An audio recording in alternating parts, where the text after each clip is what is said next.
My grandmother passed away, and now I am seeing the true nature of her side of the family, including my mom, thanks to my grandfather, who is now being alienated and antagonized by them. I'm posting here because I need to let this out somewhere. Thank you all who decided to read this, because I know it's long. On the 29th of December, my grandmother passed away. She was my rock growing up and an amazing person all around.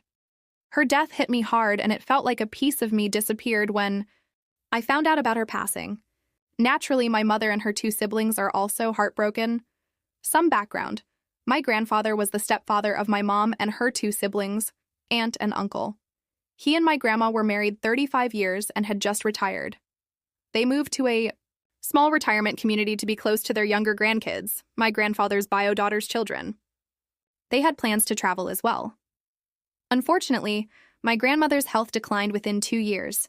She developed emphysema, had asthma, and very low oxygen to the point of needing an oxygen tank 24/7, and started declining mentally. All through this, my grandfather took care of her in their home till the very end. He took amazing care of her and refused to have any kind of assistance, despite him having to physically carry her at times. She passed away in her sleep, and he said he was relieved she was no longer suffering.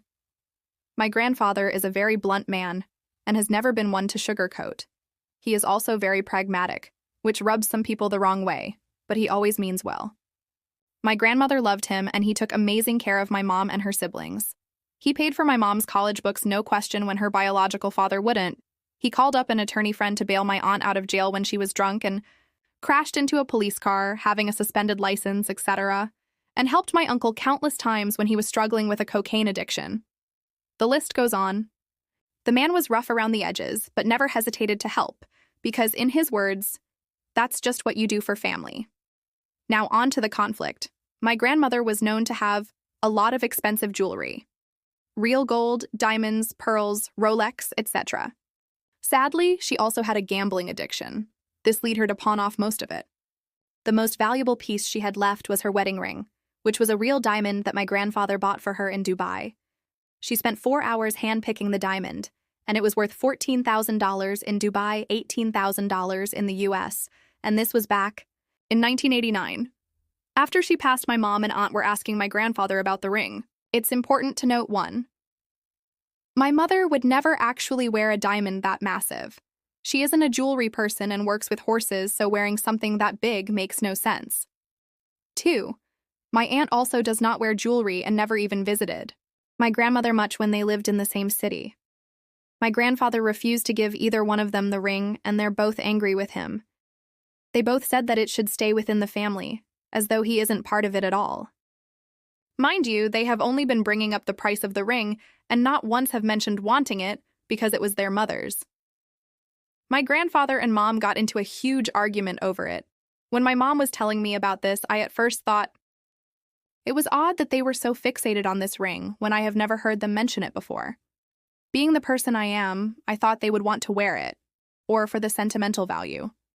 But hearing her say it was worth $18,000 and not once saying anything sentimental about it rubbed me the wrong way. She was going on about how he would just sell it, and was disrespecting my grandmother's wishes to give it to my aunt. My grandfather said that it was never on paper, so why should he believe them? Honestly, I agree. I also personally thought my aunt didn't deserve it because she never treated my grandmother that well and never visited her when she was sick, despite having weekends off, which would give her time to visit. She is also very well off and so could afford it. I heard my mom's side of the story and finally interjected.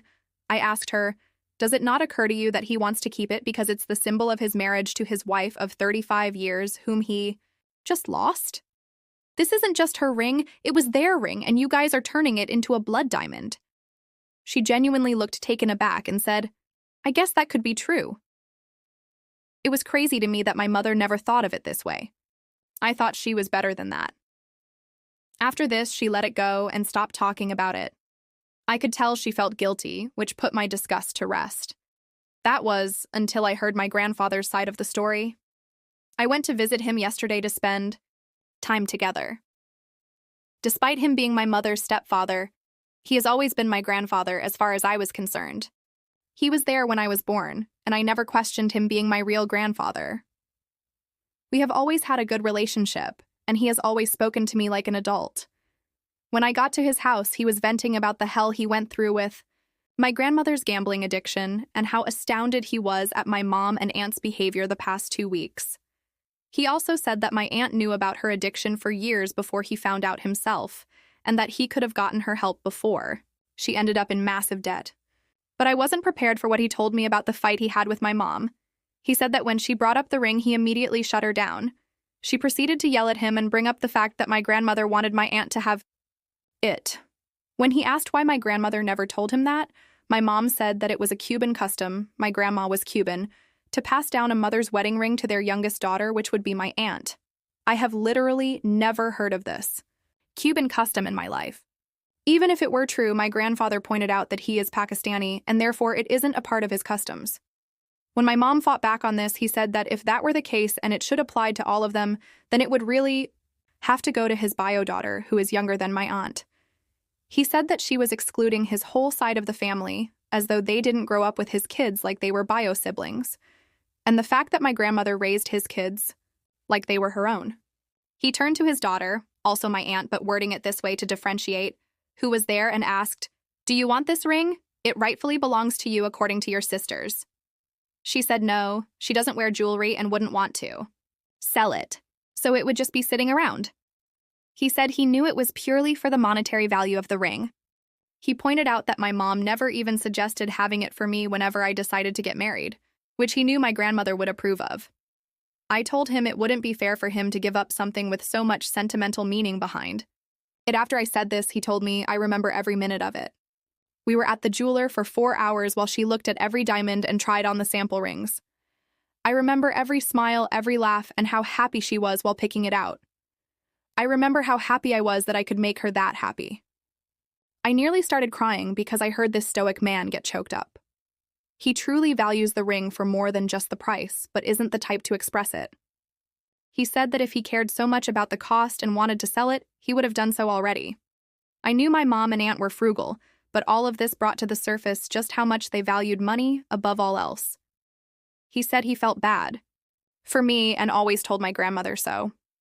He could see that I was someone with a big heart and intelligence, that I was getting all the wrong advice from her side of the family when it came to college and my career path because they only valued money. Whenever I brought up wanting to study music or be a teacher, their responses were always, "Those don't make any money. You should be a lawyer or a nurse." Naturally, I would take those words to heart, but that led me to having no idea what to do with my life, and so I never even finished school. I spent years feeling like a complete failure. He said he was never allowed to speak to me on this directly because it wasn't his place, according to my grandma's side.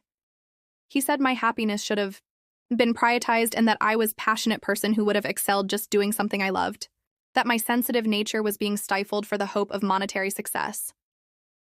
He said he was thankful I have more of my dad's side in me. I had never felt so validated in my entire life.